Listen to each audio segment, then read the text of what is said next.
জয় গুরু সুপ্রভাত। পরমপিতা রাতুলরঙ্গা চরণে ভক্তিপূর্ণ ভূমিষ্ঠ প্রণাম জানিয়ে শুরু করছে আলোচনা প্রসঙ্গ থেকে পাঠ। 19শে চৈত্র শনিবার 1355 ইংরেজি 2/4/1949। শ্রী ঠাকুর প্রাতে জ্যোতি আশ্রমে প্যারিদা জিজ্ঞাসা করলেন, ছেলে মেয়েদের উপর মানুষের এত টান হয় কেন? শ্রী ঠাকুর, ছেলে মেয়েদের উপর টান বেশি হয়ই, সেটা স্বাভাবিক, কারণ সত্তা থেকেই তারা সৃষ্ট। ওই টান আবার ব্যাপ্ত হয়ে পড়ে অন্যের ছেলেপিলের উপর।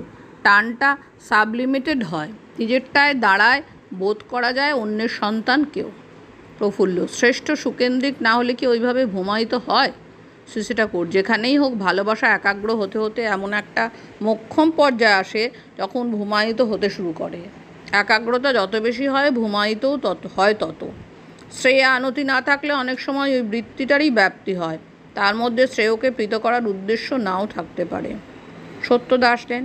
তিনি প্রণাম করে বসার পর শ্রী ঠাকুর ব্যথিত কণ্ঠে বললেন, প্রমথতা গিয়ে আমি হাড় ভাঙা মতো হয়ে গেছি।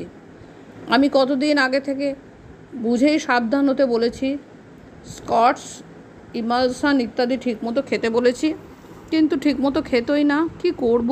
বেহাতি। আমার কথা মতো যদি কেউ করে সেখানে হাত থাকে, কিন্তু কথা না শুনে চললে সেখানে আমার হাত কোথায়? আমি কত করে ওষুধ খাবার কথা বলেছি, কিন্তু খেত না।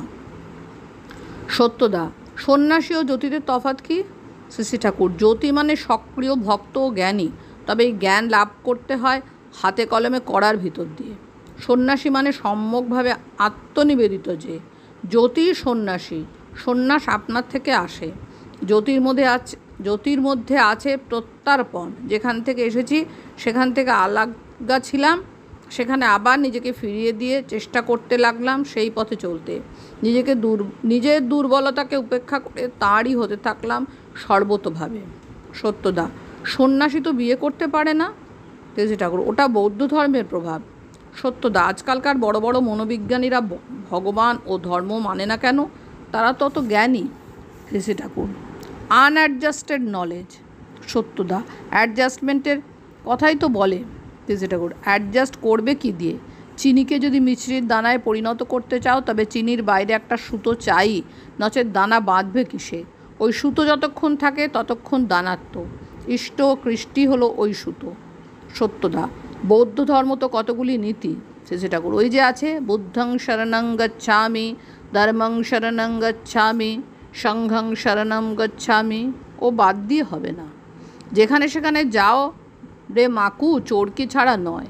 ধর্ম কখনো বহু হতে পারে না, দ্বিজাধিকরণ আলাদা হতে পারে। মূল জিনিস হলো পঞ্চর্বহি।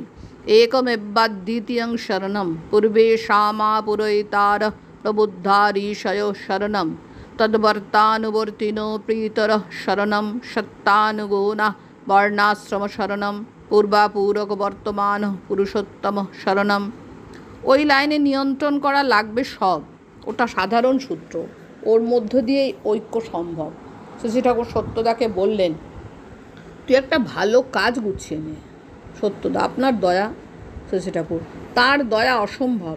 তার দয়া কি আমরা নিই, ফিরিয়ে দিই, অন্যভাবে ভরে রাখি নিজেদের, আবার দয়া রাখার জায়গা আর খালি রাখি না। জয়গুরু বন্দে পুরুষোত্তম।